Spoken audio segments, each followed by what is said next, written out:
Hello, this is Harry Paden. I am the host of Paden's Pulpit.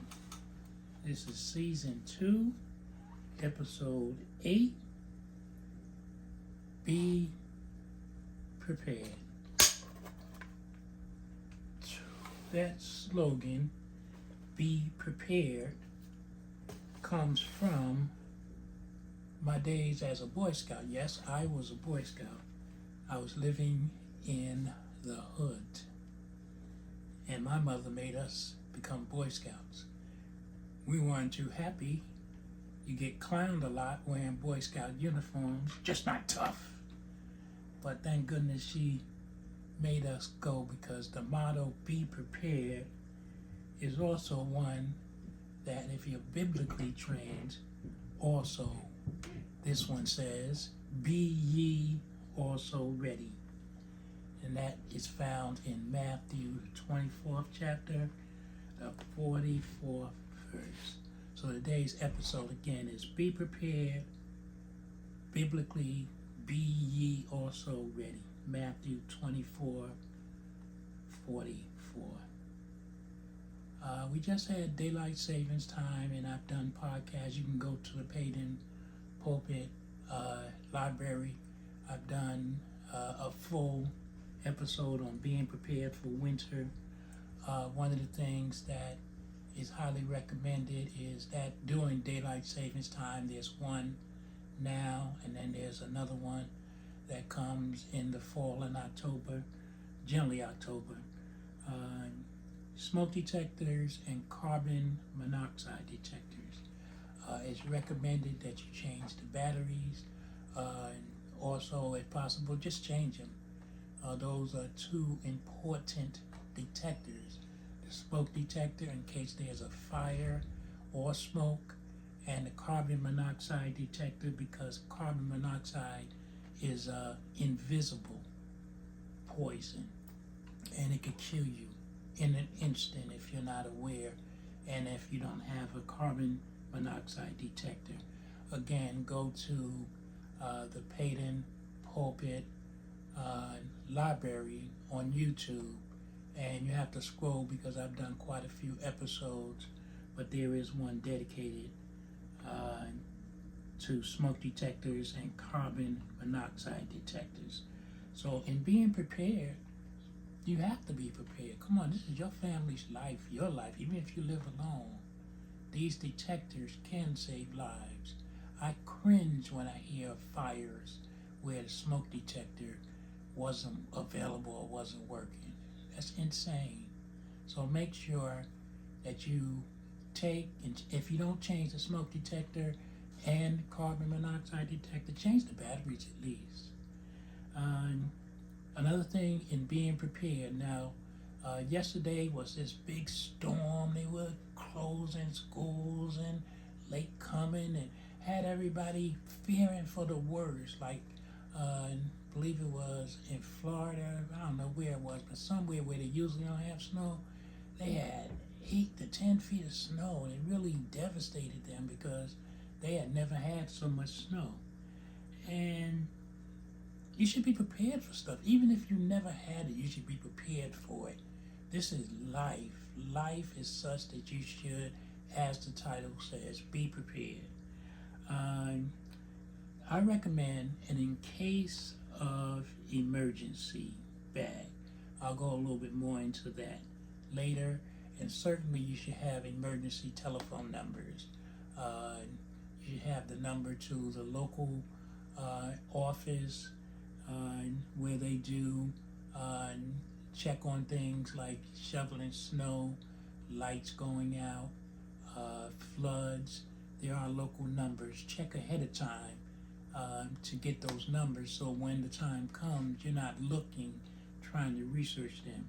But get emergency numbers, City Hall, the library, Red Cross, emergency disaster numbers. Get all those things together, because it's better to have them and not need them than to need them and not have them. Now again, I've told you about the smoke detector, so very important. The emergency kit Prepare an emergency kit. Keep it well stocked and educate all family members from the youngest to the oldest where it will be located.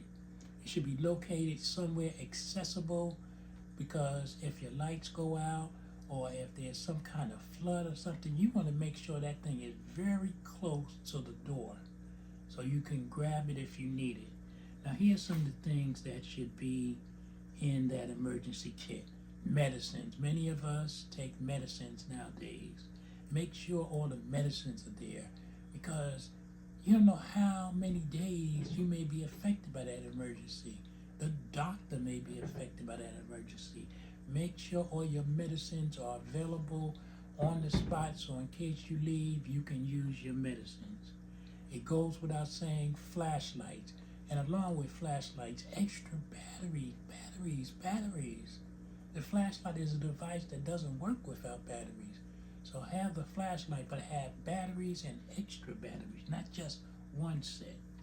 Candles and a few lighters, or, the matches. You need a bunch of them. Matches and lighters to light your candles in case you need it. Store them in the plastic Ziploc so that they don't get wet. Matches and lighters aren't any good if they get wet. Again, remember, we're talking about things like floods and stuff. Keep them in a plastic Ziploc bag. The flashlights also, same thing, not much good if it gets wet. This is a hard one, but you can get it. The stores still carry them. A battery-operated radio, again, with plenty of batteries. Make sure they're the right size for the radio. Do this ahead of time. Maybe the radio may be the only way you can contact. Remember 9/11, September 11th, 2001. All the towers, there was no cell phone lines, and people couldn't communicate the way we used to communicate. So make sure and get that battery-operated radio. If you're, we call a ham radio person, keep that kind of stuff, because in the event of an emergency, you want to know what's going on. Food stuff. Food is essential. Food is essential. Make sure you have things like canned fruit, canned meats, dry cereals, chocolate bars, etc. Go online and look for some of the other things that are perishable. They call them perishable. You don't need to refrigerate them. Make sure that they are in your bag. You may need to survive off of that stuff. Sound like I'm fatalistic? No, I'm being real. Plenty of water. Again, if a system goes out and you can't get water from the tap, you can't get water from the store, make sure you have plenty of water for your emergency kit. These are just a few tips and recommendations. Use your computer to do further research on the subject. Maybe put it in a Google search. Preparing your family and home for emergencies/disasters. Being prepared could save property damage, and more importantly, it could save your family's life. Be prepared. Be ye also ready. I've told you, and I hope that I never have to say, I told you so, because you weren't ready. The same with the batteries for your smoke detectors and carbon monoxide detectors. Please be prepared. Just my little tip today for this episode 8. Oh yeah, also, yes, my shirt, which is purple, like the flex, and my hatband matches. It's a Harlem thing. I was born in Harlem. You just don't understand. That's what we do. It's what we do. My ring, rose gold. My watch, rose gold. Diamond, not rose gold, but it's a Harlem thing. That's how we roll. So if you noticed it, if you didn't notice it, I pointed out. I won't get dressed up for you to ignore me. To God be the glory. Be prepared. Be ye also ready. The Bible says it. The Bible says it. To God be glory. Whoa.